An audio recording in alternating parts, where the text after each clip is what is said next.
Hello everyone.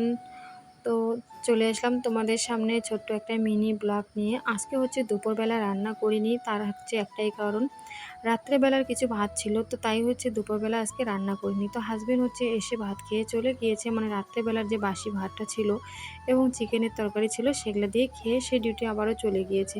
তবে হচ্ছে বাকি রইলাম আমি, ছেলে গিয়েছি স্কুলে। তো এখন হচ্ছে আমি কি খাবো সেটাই চিন্তা ভাবনা করতে করতে দোকানে চলে গেলাম। দোকানে গিয়ে হচ্ছে ম্যাগি এবং হচ্ছে ওটা হচ্ছে চাইনিজ ম্যাগি এবং হচ্ছে জুস নিয়ে আসলাম। আসার পর হচ্ছে সেটা রান্না করে একদম সুন্দর করে বসে কিন্তু খেয়ে নিলাম। আর দেখো, আমাদের কিন্তু ওই অভাবের সংসারে একটু কিন্তু বুদ্ধি করে কিন্তু চলতে হয়। চাইলেই কিন্তু দুপুরবেলা আমি একার জন্য রান্না করে খেতে পারতাম, তবে হচ্ছে আমি সেটা না করে ভাবলাম যে রাত্রেবেলা একবারই রান্নাটা করে নেব। তো এই যে দেখতেই পাচ্ছ, আমার ঘরে আমার কিছু বান্ধবী এসেছে, বলতে গেলে কাস্টমার এবং বান্ধবী। তো ওরা হচ্ছে আপন কিছু না, তারপরেও কিন্তু নিজের থেকেও অনেক বেশি ভালোবাসে আমাকে। তো যাই হোক, আজকে মিনি ব্লগটা তোমাদের কাছে কেমন লেগেছে অবশ্যই